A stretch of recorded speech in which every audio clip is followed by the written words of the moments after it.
Cotabato, sa mga installation sites natin, mga vital installation, Malacanang, Campaninaldo, etc. Habang nakafocus ang authorities natin doon sa West Philippine Sea, meron pala silang ginagawa doon. It's part of course, ng kanilang campaign para nakafocus tayo sa West Philippine Sea, pero hindi napapansin. Lucky enough, lumutang itong espionage na ito.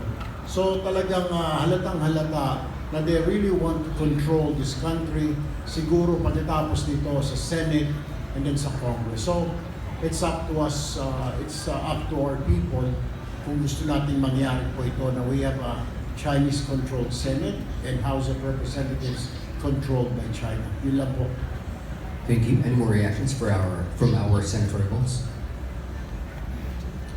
Okay, we move on to the next question. Please state your name, media organization, and question. Good afternoon, Masantos Siangalan. Ako po si Action View.